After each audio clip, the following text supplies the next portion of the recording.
Hello YouTube, it's Ryan here with Hobbies Man once again, and today we are doing another manga first impressions review. Today we're going to be looking at Mary Grave Volume 1.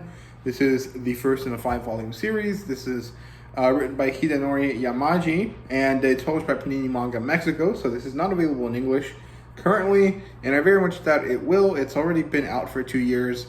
It's, I think, published by Shogakukan on Weekly Shonen Sunday, so I think this should be a series that Viz has access to, but it's been 2 years already and they just haven't. And I think it's because it's not something that really spoke to a lot of American audiences, and it doesn't seem like a story that really has any online chatter about it outside of the Latin American community, right? So yeah, it's published by Panini, like I said. The demographic here is shonen, and the genre is dark fantasy. It's not as dark as Berserk or Goblin Slayer, but it's kind of like getting close to Goblin Slayer levels of darkness. But I'm not really, like, there's nothing before that I can really compare it to. So it's close to Goblin Slayer levels. In terms of like the light novel, the manga and the anime are kind of slightly different from the light novel, so I'm directly comparing it to dark fantasy in the sense of the light novel version of Goblin Slayer, right? So yeah, in terms of adaptation, it doesn't have one. And let's talk a little bit about the book itself before we talk about the premise and the actual stuff that I found interesting. So this is in Spanish. It's a B6 size. And I think that's ISO standard. I don't necessarily know, because Japanese manga are usually in two different sizes, either B6 or Japanese A5, and they're not necessarily the same size as you would think a A5 size piece of paper is here in the United States. So I don't know if this B6 is a standard ISO like B6 or if it's a Japanese B6. Either way, it doesn't really matter. It's a small volume. It's about the same size as a small 7 Seas volume, so you can kind of understand.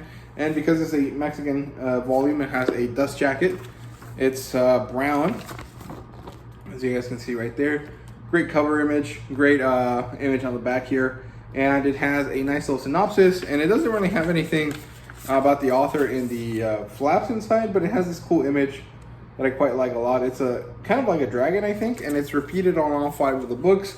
The color of the cover matches the color of the dust jacket, and it has the same symbol there.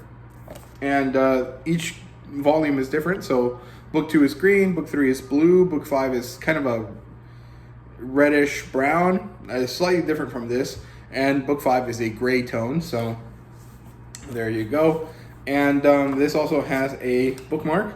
As you guys can see, this matches the front cover right there. And this is a secondary type of image with the name of the manga on it, and of course the mangaka's name as well. This story doesn't really have a postcard or anything like that, but it is still pretty cool that it has a few little extras there. So yeah, the premise here is basically that there's this man, and his name is Wiseman Sawyer, although in the Spanish translation, his name is actually Rice Man. And I think this is just a stylistic choice.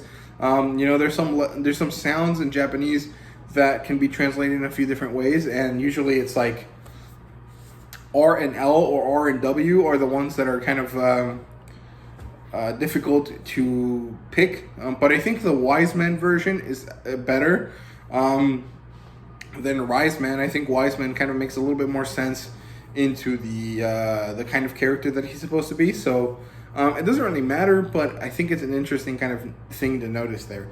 And he's traveling across this kind of desolate continent, which has been ravaged by monsters, mostly goblins and orcs, and ogres, and he's trying to find all of the ingredients necessary for this thing called the Dead Man's Recipe, which is this kind of like elixir of life type of thing that brings back someone from the dead. And he knows it works because he is the result of this recipe, and he's trying to collect every piece of it so that he can resuscitate his dead wife, who gave her life as part of the recipe to awaken him. And so he's a very lonely kind of guy, but he's very funny, and he has very kind of like a funky vibe to him, but he's a very serious man deep down, and he has a heart of gold, and he's kind of traveling, and as he's traveling, he kind of comes across a lot of different people in a lot of situations, and overall, I think it's really great. It's a very good story. And I don't know, I really just liked it. I think the art style is amazing. It's very cool. There's a lot of badass, like, epic fantasy type stuff going on. So, like, see here, this is the first page. This is a bunch of goblins. And, well, actually, that's technically the first page of the story, but there's, like, more stuff before that. And, yeah, it's, like, pretty cool overall. Let's see if I can find some more artwork here. Here's this group of humans that he comes across that are being stalked by those goblins in the first page. And here's a dragon that has long been dead, but that is a key component in his recipe. And here's the recipe book for the for the dead man's recipe, which is the same picture that is on these volumes. And like I said, he's a funny guy. He's kind of just kind of crazy. And it's really good. There's a lot of body horror type stuff.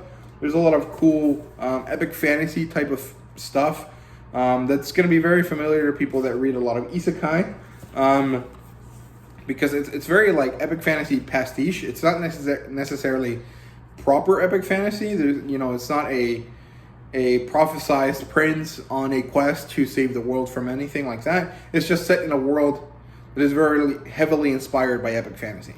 But generally, it's not like as epic, right? And here's kind of the backstory. That's his wife that he's trying to resuscitate, and that's what happened to him before he was given the recipe. And yeah, that's all there is to it. It's a kind of a basic premise overall, if I explain it just like that. But it is actually a very good story, very, very lovely. The art, like I said, is awesome. The characters are great. Sawyer is a great character. I like him a lot. I think he has a lot of depth to him. And in general, he kind of has this very like funky attitude, because it's useful to get kind of people to like feel comfortable with him. And I think that's really great. And the story has a lot of heart. There's a lot of things that have happened in this volume that really kind of made me basically shed tears, man. Like, there is this moment where he meets a girl who's basically alone in the woods, and we learn that her parents have died, and she has kind of become a prisoner to her sadness. And this is a literal situation that occurs because she has kind of taken in this slime and is being manipulated by the slime into bringing food for it, and in this case humans, luring humans into its mouth. And I think it's crazy. I think it's really good. It made me cry because the girl was so sad that she had lost all of her family. I thought it was really good. And then there's this other situation where he meets this dark, what's it called? A dark fairy. And she's super lonely because she lives, 1,000 times longer than any normal fairies. And she's been alive so long and seen so many people she cares about die. And that one really just hit me hard as well. I was like in a very kind of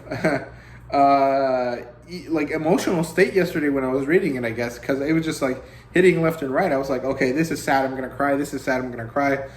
And I don't know. I think it's just like the type of sadness that kind of the loss of family evokes. Is just one that really affects me. And I don't know. Mary Grave was awesome. I liked it so much. I can't wait to finish reading the other 4 volumes, and hopefully it gets an English release sometime in the future, because it's honestly super great. And yeah, that's all I have to say today. So if you guys enjoyed the video, please leave a like, subscribe, and comment down below. Let me know what you thought. What do you guys think about Mary Grave? Have you heard of it at all, or is it this completely something new that has never been spoken about in the English manga community? I want to know. So yeah, thank you guys very much for watching, and see you guys later.